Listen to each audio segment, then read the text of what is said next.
ሰግጥ ፈምስ ብሎ ሚሊዮን ብር የሚያገኝ መኪና የሚሸለምና መጅራት መጥቶ ሚሰርቅ መካከል ልዩነት የለውም። ይሄም በሐራም መንገድ ነው፣ ይሄም በሐራም መንገድ ነው።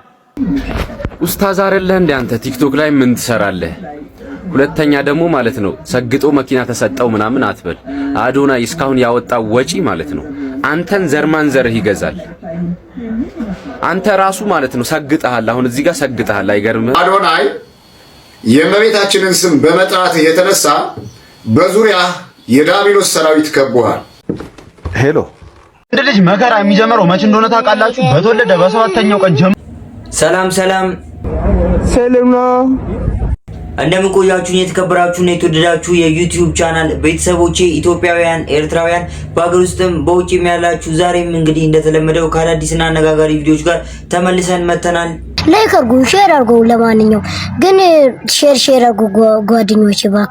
ቪዲዮን ላይክ በማድረግና እንዲሁም ለቻናሌ አዲስ የሆናችሁ ቻናሉን ሰብስክራይብ ያላደረጋችሁ ቻናሉን ሰብስክራይብ በማድረግና የዚህ ቻናል ቤተሰብ በመሆን እንዲሁም ቪዲዮዎቹ ላይ ያላችሁን ማንኛውም ሐሳብ፣ አስተያየት፣ ወንድማዊ እህታዊ ምክራችሁን ኮሜንት ሴክሽን ላይ በማጋራት ነገ ጥሩ የተሻሉና ማራኪ ስራዎችን ይዤ እንድመጣ አበረታቱኝ። ወደ ቪዲዮቹ። እንደ ልጅ መከራ የሚጀምረው መቼ እንደሆነ ታውቃላችሁ? በተወለደ በሰባተኛው ቀን ጀምሮ የወንድ ልጅ መከራ ይጀምራል። በተወለደ በሰባተኛው ቀን ጀምሮ ከዛስ ከሱ ከፍ ሲል መከራው አበቃ ሲባል ምን ይመጣል? ቤተሰቡን ይረዳል። ውሻው ነው ቤተሰቡን ይረዳል። ለኔ ቤተሰቡን ይረዳል። ከዛስ ትንሽ ከሱ ከፍ ሲል አንዷ ተበላይወት ውስጥ ትገባለች። ከዛስ መከራውን ይባላል። ኃላፊነት ነው። አለማድረግ አይቻልም። ህይወት ነው። ምን ማድረግ ይቻላል? ኃላፊነት ማለት በጣም ከባድ ነው። ወንድ ልጅ ማርያም ሊፈተና እባካችሁ በቻላችሁ ሰዓት ተረዱ። ከባድ ነው። ማርያም ኃላፊነት እርሱልኝ ለማለት ነው። ማርያምን ኃላፊነቱ በጣም ከባድ ነው። ይህንን ኃላፊነት ለመረዳት ወንድ ልጅ ሆኖ መፈጠር ያስፈልጋል ብዬ አስባለሁ። ለማንኛውም ክብር እንደዚህ ዋጋ ከፍለው ቤተሰቦቻቸውን ለሚያስተዳድሩ ለቤተሰቦቻቸው ዋጋ ለሚከፍሉ ወንድሞቻችን በአጠቃላይ እንግዲህ የአዳም ዘሮች ለማለት እፈልጋለሁ። ከዚህ ጋር በተያያዘ አንድ እህታችንም እንግዲህ በዚህ በማህበራዊ ድረገጽ መተግበሪያ ላይ ወጣ እስኪ ተረዱን የሆነ ሐሳብ አለን ትለናለች። እስኪ ተመልክተን እንመለስ። 12 ሰዓት ሸቃቅለን ወደ ቤታችን እየሄድን ነው ልጆች ትምህርት ቤት ለማድረስ። እንደዚህ 12 ሰዓት ተሰርቶ ቦር የሚገኘው ብር 2500 ቦር የሚገኘው ብር 2500 ከ2500 ብር ላይ 1500 ወደ ቤት ክራይ ይሄዳል። ወደ 150 ብር ምናምን ኤሌክትሪክ ምናምን ይሄዳል። የስልክ አለ፣ የጋዝ አለ፣ የመብራት አለ፣ የውሃ አለ። ይሄ ከተፋፈለ በኋላ 400 ምናምን ብር ይቀራል። አይበላም ወይ ልጆች አሉ። ስለዚህ በቂ ስላልሆነ ሌላ ደግሞ ስራ ይፈልጋል ማለት ነው፣ ሁለተኛ ስራ። አሁን ኢትዮጵያ ደግሞ የኔ እህት የኔ ወንድም እንደዚህ ነገር አድርግልኝ ይሄ ነገር እንፈልጋለን ቀለል አድርጎ እንኳን አይደለም የሚጠይቁ አንተ አይተው መጣቀውም ማለት ነው። እኔ አሁን ያስቀኝ ጀመረ። በፊት ያሳዝነኝ ነበር፣ ምክንያቱም ሲያቆርፉኝ አቆርፍ ነበር እኔ ማበሬ። ምክንያቱም ለምን አልተረዳኝም ብዬ አይውሽ ሁሉም ሰው ኢትዮጵያ ያለው በሙሉ አሜሪካ መጥቶ ነቅሎ ቢያይልኝ ደስ ይለኝ ነበረ። ለማንኛውም ተመስገን፣ ጤነኞች ነን ተመስገን። ለማንኛውም እባካችሁ ተረዱን። አሜሪካ አገር እንደሚባለው አይደለምን? በቃ ምንም በፍጹም በቃ በዶላር ይከፈልሃል፣ በዶላር ይወጣል ብሩ። ስለዚህ የረጅም ዓመት ቤተሰብ ሰና የቆየ ነው፣ ፈራንካ ስለሌለ ነው ወይኔ ማሮች። ስለዚህ በቃ ዝም ብለን እንዋደድ፣ ዝም ብለን እንነፋፈቅ፣ እንደ ልጅነታችን እንደ ድሮ አብረን ተሰብስበን እንደኖር ነው። ስለዚህ በቃ ሰላማችሁ ብዝት ይበልልኝ። ደህና ሁኑ። ባይ ምን አለ እንዳፉ አርጉልን። እንግዲህ እኛም ሄደን ይሄንን ነገር ለማየት ቢያበቃን። ሰዎች እነዛ የምታስጨንቋቸውን ዘመዶቻችሁን ጓደኞቻችሁን ተረዷቸው። የዓመቱ ቅዳሜ ነው ዛሬማ ይነከስበት። እግሩ ትንሽ ነው ግን ያዝ ያዝ እናርግበት እስቲ። ምን ነው ደበረሽ? ለራስህ ብዬ በመክረ መተህ በየኮሜንት ስር ታፌዛለህ አይደል? ሌላ ማን እንደሚያፌዝብህ ቀን ጠብቆ ልንገርህ። የመተንፈሻ አካልህ በጭሳጭስ ሲላሽቅ፣ HIV ራስህን ባለመግዛት፣ ሄፓታይተስ ሲ በመርፌ አጠቃቀም፣ ጨጓራ በቅጠላቅጠል በአልኮል በጫት ሲጨስልህ፣ ደም ግፊት፣ የምግብ እጥረት፣ የአእምሮ ጤና ስነ ልቦና ችግር በጋንጃና በጭሰት፣ የመንፈስ ጭንቀት፣ ራስን ማጥፋት፣ የልብ ድካምና ያልታወቀ ሞት ባልታወቀ መድኃኒት፣ የመኪና አደጋ ጠጥቶ በመንዳት እነኚህ ሁሉ ለአንተ የተደገሱ ሞቶች እንደሆኑ ታውቃለህ?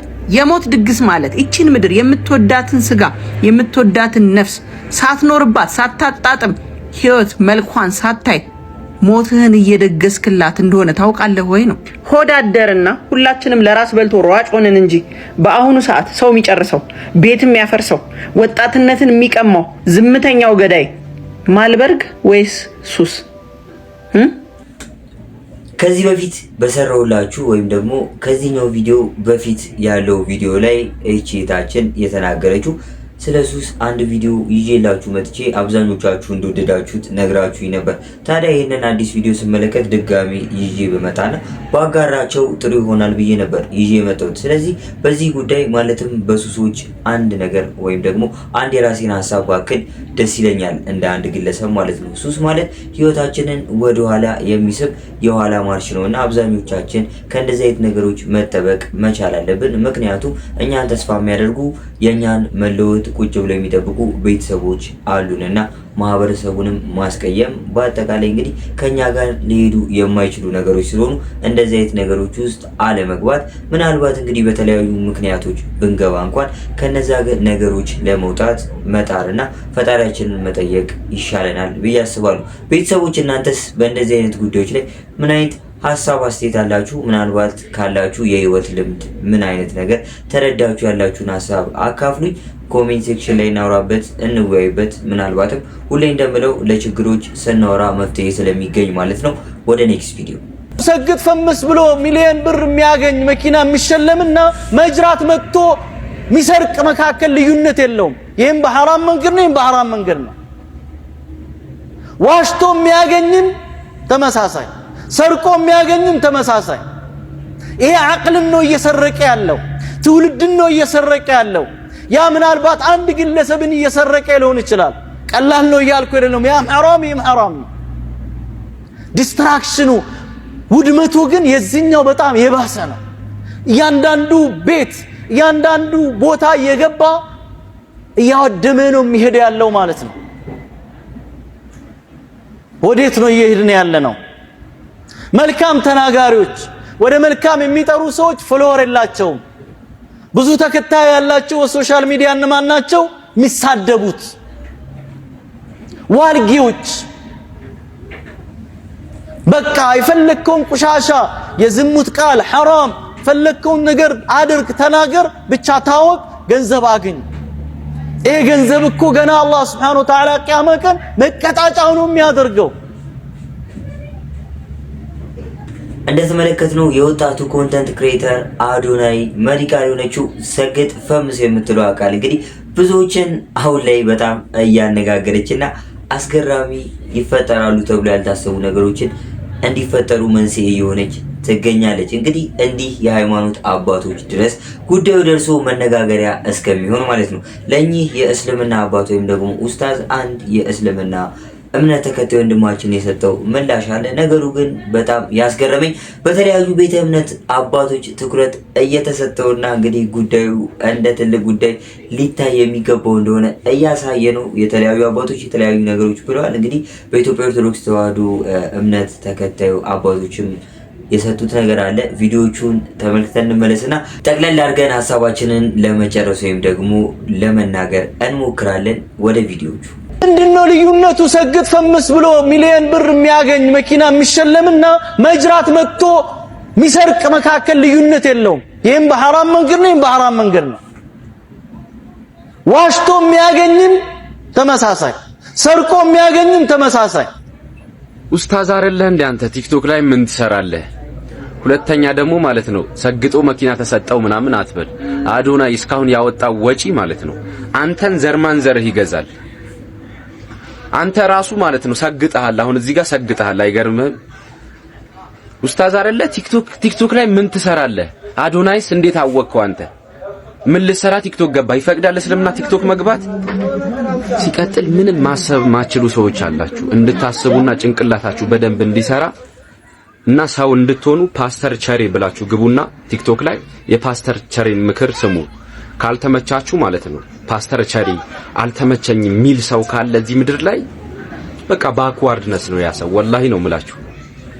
ሉክ የሚል ሰው የሚቀምሰው የሌለበት ሀገር ላይ ጥሬ ስጋ አፋችሁ ላይ የምታስቆርጡ ሰነፍ ትሆናል። ጥሬ ስጋ አታስቆርጡ እያልኩ አይደለም፣ አትቅረጹት ነው እያልኩ ያለው። ያኔ መሰለኝ እንደዚህ ሰገጠ ምናምን ተብያለሁ እና እንደ መሰገጥ ደስ የሚል ነገር የለም ብራዘር። አየህ በቃ እንደዚህ አይነት ስግጥና ስግጠት ከሆነ ራስን ማዳብ በቃ አሁን ይሄን ተውትና ማለት ነው ግቡና ፓስተር ቸሬ ብላችሁ ንግግሩን ስሙት ማለት ነው። ከዛ በኋላ አልተመቸኝም ካልክ አንተ ወላሂ ላዚም የፋኪው ልጅ ነህ። ማዘር ተሙት በቃ ግቡና እዩት ፓስተር ቸሬ ብላችሁ ማለት ነው። አረ ይመቼ ወላሂ አላህ እድሜህን ያርዝ። ትቻመኛለህ ፓስተር ቸሬ ወላሂ ሲጨንቀኝና ቁርአንና ያንተን ምክሮች ነው የምሰማው። አይ ላቭ ዩ ፓስተር ቸሬ ወላሂ ይመቼ የኔ አባት ክበርልኝ። እንደነገርኳችሁ እንግዲህ ምላሹን ተመልክተናል። ምላሹ ተገቢ ነው አይደለም? ሀሳባችሁን ኮሜንት ሴክሽን ላይ ማስቀመጥ እንዳትረሱ። ግን የተለያዩ አባቶች በእንደዚህ አይነት ጉዳዮች እየገቡ እንደሆነ ነግሬያቸዋለሁ። እንግዲህ አንድ የሚቀርብ ቪዲዮ አለ፣ እሱን ተመልክተን ስንመለስ ሀሳብ አስተያየታችንን እንሰጥበታለን። ወደ ቪዲዮ። አዶናይ የእመቤታችንን ስም በመጥራት የተነሳ በዙሪያ የዳቢሎስ ሰራዊት ከቦሃል። ይህም ቪዲዮ ተመልከቱት። ላይ ለተወሰነ ደቂቃ እዩትና የምንነጋገረው ነገር ይኖራል። ሰግጥ ፈምስ ብሎ ሚሊዮን ብር የሚያገኝ መኪና የሚሸለምና መጅራት መጥቶ ሚሰርቅ መካከል ልዩነት የለውም። ይሄም በሐራም መንገድ ነው፣ ይሄም በሐራም መንገድ ነው። በህይወት ዘመናችሁ መልካም ለመስራት አስቡ። መልካምነት ጥሩ ነው፣ መልሶ ይከፍላል። በተለይ በወንድሞቻችሁ አትቅኑ። በየትኛውም ሃይማኖት ውስጥ ብትኖሩ ማንንም ከዓላማው አታሰናክሉ። ይሄን መልእክት ለአዶናይ ነገሩት፣ አስተላልፉለት ለአዶናይ። ትናንትና በደስታ ስናየው ነበረ ሲስቅ ማርያም ማርያም ሲል በተለያዩ መድረኮች ላይ ማርያም ማርያም ሲል ክርስቶስን ከአንደበት ያለየውም ሲል እያየነው ነበር። ዛሬ ደግሞ ማንም ባወራው ወሬ ሰዎች ተነስተው በሚያወሩት ወሬ መደናገጥ፣ መፍራት፣ ወደኋላ ማፈግፈግ፣ ከዓላማ ማፈግፈግ፣ እንዲህ አይነት ነገር ክርስቲያን ከዓላማ አያፈገፍግም። አዶናይን የሚከተሉ በጣም በርካታ የተዋህዶ ልጆች አሉ። በጣም በርካታ የድንግል ማርያም ልጆች አሉ። በጣም በርካታ ወጣቶች ወንጌል ሰምተው የማያውቁ ቲክቶክ ላይ ተደቅነው የሚውሉ ወንጌልን ሰምተው የማያውቁ የእመቤታችን የድንግል ማርያምን እናትነት የማያውቁ የእግዚአብሔርን አምላክነት የማያውቁ በጣም በርካታ ሕፃናቶች አሉ። በጣም በርካታ ልጆች አሉ። አሁን ዛሬ አዶናይን የሚከተሉ ማለት ነው። ስለዚህ አዶናይ የእመቤታችንን ስም በመጥራት የተነሳ በዙሪያ የዳቢሎስ ሰራዊት ከቦሃል። በዙሪያ በዚህ ሰዓት መፍራት፣ መደንገጥ፣ መጨነቅ አያስፈልግም። ከዓላማ ማፈግፈግ አያስፈልግም። በዚህ በኢፌሶን ምዕራፍ 6 ላይ ከቁጥር 11 የተጻፈ ቃል አለ። የዳቢሎስን ሽንግልና ትቃወሙ ዘንድ እንዲቻላችሁ የእግዚአብሔርን ዕቃ ጦር ልበሱ ይላል። በሚጨንቅህ ጊዜ፣ በሚጠብህ ጊዜ፣ የሰዎች ዛቻ በሚያስፈራራ ጊዜ አትጨነቅ፣ አትደንግጥ። ወደ ቤትህ ግባ፣ ስልክህን ዝጋና ጸሎት አድርግ። ከአጠገብህ ያሉ አንተን እንወድሃለን የሚሉ በርካታ ልጆች ሊኖሩ ይችላሉ። እነሱን ተጠንቀቃቸው። ትናንትና ዛሬ ለአንተ ልንመሰክርልህ፣ እኔ በግሌ ለአንተ ልመሰክርልህ የፈለግኩት ትናንትና የድንግል ማርያምን ስዕል አድኖ ሲቀዱ የነበሩ ሰዎች በአዶናይ አማካኝነት አፍረዋል። ለምን? በአደባባይ ወጥቶ ማርያም ማርያም ብሎ ስለተጣራ ማለት ነው። ስለዚህ የቤተ ክርስቲያን ልጅ ስለሆንክ ከጎንህ ልንሆን ያስፈልጋል። እኔ ከጎንህ ነኝ። በጸሎትም በተለያየ ነገርም በሐሳብም በምክር አገልግሎትም ላግዝህ ከጎንህ ነኝ። ማንም ባወራው ወሬ ማንም በሚዝተው ዛቻ ከዓላማ እንዳትደናቀፍ መበርታት አለብህ። ሲቀጥል በመጽሐፍ ቅዱስ ውስጥ ባሉ የእግዚአብሔር ቃላት እንነጋገራለን። በሁሉም ዘንድ እየጨመራችሁ የሚንበለበሉትን የክፉን ፈላጻዎች ሁሉ ሊያጠፋ የምትችሉበት የእምነት ጋሻ አንሱ ይላል መጽሐፍ ቅዱስ። በአንደበት ብቻ የእግዚአብሔርን ስም ጠርቶ ማሸነፍ አይቻልም። ታውቃላችሁ ክርስቲያኖች፣ አዶናይን የምትከተሉ የተዋህዶ ልጆችና የድንግል ማርያም ልጆች በአንደበት በምላስ በመናገር ብቻ ያለ ተግባር የጠላትን ኃይል ማንበርከክና ማሸነፍ አይቻልም። የጠላትን ኃይል ማሸነፍና ማንበርከክ የሚቻለው ስንጸልይ ነው። እግዚአብሔርን ስንከተል ነው። የጸሎት ሰዎች ስንሆን ነው። ሌላው እባካችሁ ከቅናትና ከምቀኝነት ራቁ። ደግና መልካም ሰዎች ለመሆን አስቡ። ከዛ ውጭ ግን አዶናይ ባለስልጣናት ጋር አትጠጋ፣ ፖለቲካ ውስጥ እጅህን አትንከር፣ አትጠጋ። ተረት ተረት ወሬ ሰምተህ የተረት ተረት ወሬን ለኔ ሊሆን ይችላል አትበል። ስለ ቴድሮስ ስለ ምናምን ስታወራ ይሄ ቡና እየጠጡ ሰዎች የሚያወሩት ወሬ ነው። ከዚህ እራቅ። የመጣህበትን ዓላማ ከመንፈሳዊ ማንነት ጋር እያጣቀስክ ግብ ለመምታት ስትቸገርና ስትጨነቅ ተስፋ የመቁረጥ ችግር ሲገጥምህ ጸሎት አድርግ። ሰላም ለኪ ብለህ የእመቤታችንን ጸሎት አድርግ፣ ታሸንፋለህ። ባልባሌ ቦታ ላይ ከማይሆኑ ሰዎች ጋር አትግጠም፣ አደጋ እንዳያመጡብህ ማለት ነው። ከዛ ውጭ ግን የቤተ ክርስቲያንን ወዝ እንዲመለስ በሕፃናቱ፣ በወጣቶቹ፣ በልጆቻችን እንዲመለስ ስላደረግ ቤተ ክርስቲያን ታከብራለች፣ ቤተ ክርስቲያን ትወዳለች፣ ቤተ ክርስቲያንም ትጸልይልሃለች ማለት ነው። ማንም ሲያገሳብህ አትፍራ። አንተን የሚጠብቅ መልአክ አያንቀላፋም። መጀመሪያ ላይ ትርጉሙን ያልተረዱ ሰዎች ለእንደዚህ አይነት ነገሮች ሁሉ መንስኤ ናቸው ብዬ አስባለሁ። እንዴት ካላችሁኝ ሰግጥ ፈምስ ማለት ጠንክረህ ስራ፣ ለዓላማ ኑር፣ ዓላማን ለማሳካት ያሉትን መሰናክሎች በሙሉ ጠንካራ ሆነ እለፍ እንደሆነ በግሌ እረዳለሁ። አብዛኞቻችንም እንስማማበታለን ብዬ የማስበው ሀሳብ ነው። ልጁ ሰግጡ ስለፈመሰ ነው እንደዚህ በሃይማኖት ተቋማት ሳይቀር እንደ ርዕስ እየተነሳ ያለው። ስለዚህ ሀሳቡን በትክክል ወይም ደግሞ አንድ ነገር እንደዚህ ቫይራል ሆኖ መነጋገሪያ ሲሆን የሰውን ትኩረት ሲስብ ምንድን ነው ሀሳቡ ብለን በተረጋጋ መንፈስ ተረድተን በማህበራዊ ድረገጽ ላይ መተን የምንሰራቸው ቪዲዮ ጥሩ ነገር ብናረግ ብዬ አስባለሁ። ለማንኛውም እንግዲህ የተለያዩ ቪዲዮችን ተመልክተናል። ቪዲዮቹ የብዙዎችን ትኩረት የሳቡ ነበሩ። ቤተሰቦቼ እናንተስ በእነዚህ 3 ቪዲዮዎች ዙሪያ ምን አይነት ሀሳብ አስተያየት አላችሁ? ሀሳብ አስተያየታችሁን ኮሜንት ሴክሽን ላይ አሳውቁኝ፣ እናውራበት፣ እንወያይበት። ወደ ኔክስት ቪዲዮ። የዚች ምስኪን ልጅ ጉዳይ በደንብ ሊታሰብበት ይገባል። በደንብ ማለት ነው። ማን ነው ከአሁን በኋላ ከጎኗ የሚቆመው? ማን ነው የሚያግዛት? ማን ነው የሚረዳት? ብለው ከሞተው አባቷ በላይ ለሷ እየተጨነቁ ነው። እቺ የምትመለከቷት ምስኪን ሕፃን ነፍሱን ይማርና የኮሜዲያን ወንደሰን ብቸኛ ልጁ ነች። ብቸኛ ማለት ነው። ጓደኞቹ እያሉት እንዳለው ከሆነ ከሞተው አባቷ ሌላ ማንም የላትም እያሉ ነው። እጅግ በጣም የሚወዳት በጣም የምታሳዝን የ9 ዓመት ልጅ አለችው። በጣም የምታሳዝንና ወደፊት የእሷ ህይወት ያሳስበኛል። ገና የ9 ዓመት ልጅ ስለሆነች ነገ የሚያግዛትም ስለሌለ ድጋፍ ልጁን እንድታደርጉለት ነገ መማርም ስላለባት ሌላም ገቢ የሌለው ልጅ ስለሆነ ይሄንን እንዱብ ያደርጉላሉ። እንዳልኳችሁ ብቸኛ የሚረዳት አባቷ ነበረ። አባቷ ሞቷል። ነፍሱን ይማርና ኮሜዲያን ወንደሰን በየቀረበባቸው ሚዲያዎች ላይ ስለ ልጁ ተናግሮ አይጠግብም ነበር።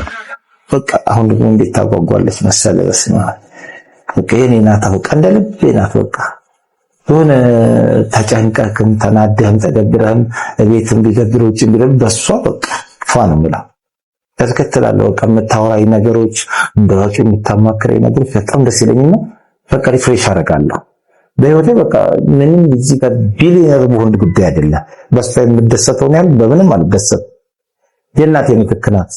እንግዲህ እንደሰማችሁት ነፍሱን ይማርና ኮሜዲያን ወንደሰን ስለ ልጁ ተናግሮ የሚጠግባባት አልነበረም። በጣም ነበር የሚወዳት። ነገር ግን እቺ ልጅ ለሁላችንም ያደራ ልጅ መሆን አለባት ብዬ አስባለሁ። ጓደኞቹ እየተናገሩ እንዳሉት ከሆነ ምንም ነገር ጥሎላት አልሄደም።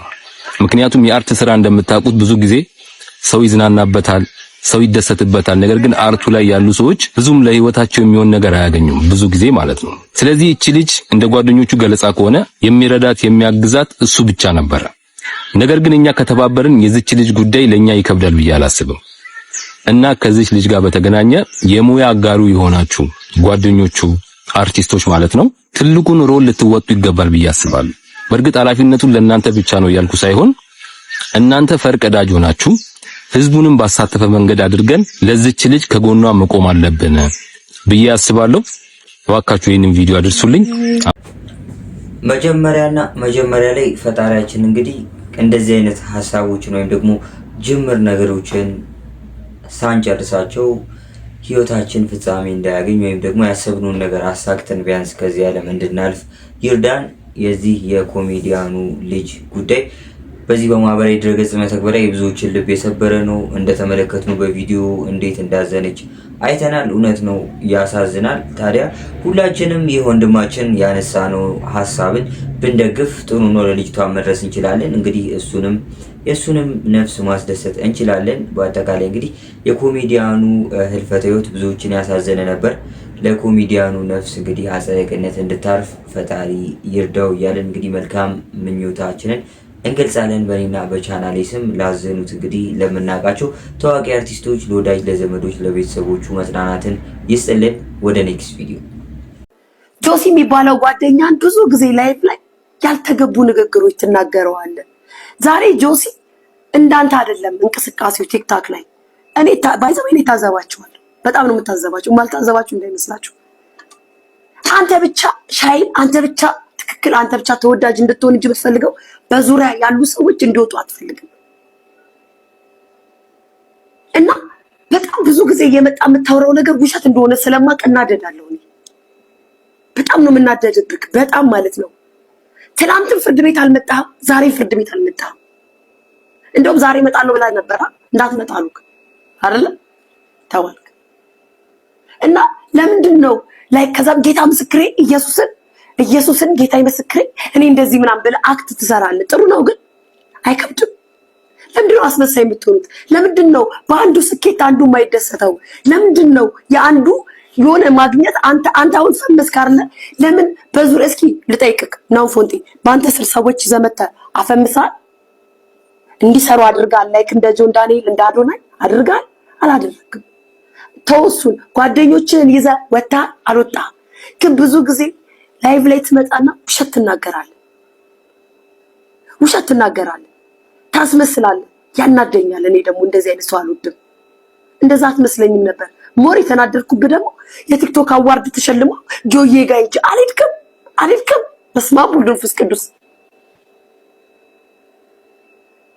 አልሄድክም። ለምን ተዋሻለህ? በቃ ቲክታክ ላይ ዝም ብላችሁ ነው የምትዋሹት ማለት ነው። ሊያሾ የምትሰማ አይመስላችሁም? ሊያሾ የማታውቅ አይመስላችሁም? ነው እኔ ስሰማ ዝም ምል ምናምን ብዬ ዝም ምል ይመስላችኋል? የምርን ነው። አንተ ሰዎች ሻይን ሲያደርጉ ማየት አያስደስትም። አንተ ብቻ ሻይን ማድረግ ነው የምትፈልገው። ለዛ ምስክር ደግሞ ራቼን ምሳሌ መውሰድ ትችላላችሁ። ከራቼ ጋር ነበረ ላይቭ ስትሪመር ላይ በጣም የምትታወቀው አይደለ? ዛሬ ራቼ በራሱ ሙድ በራሱ ዓለም በራሱ ነገር ይሄዳል። ግን አብረው አይደለም። ምክንያቱም አይኖ ነው ያውቃለሁ። አይኖ ቅናት በጣም አለባችሁ። ሞር ደግሞ አንተ ነው እንዴ?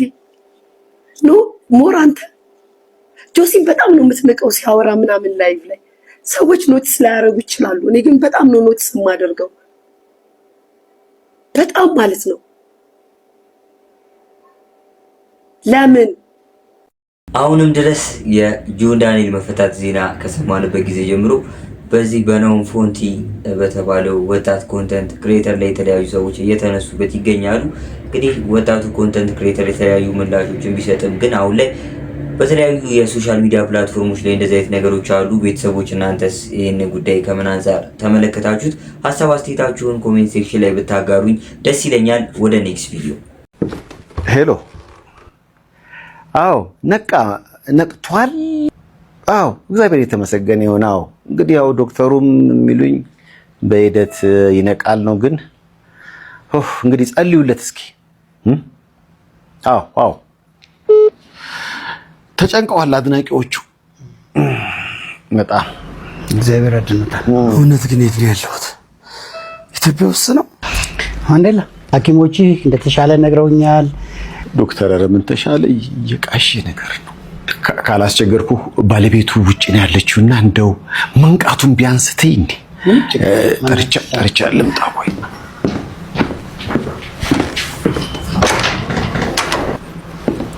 ማንዴላ የኔ ፍቅር ደህና ነህ?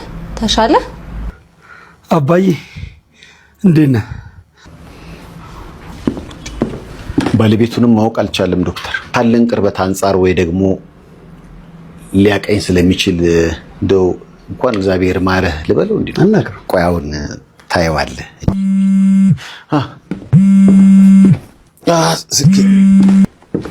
ሄሎ።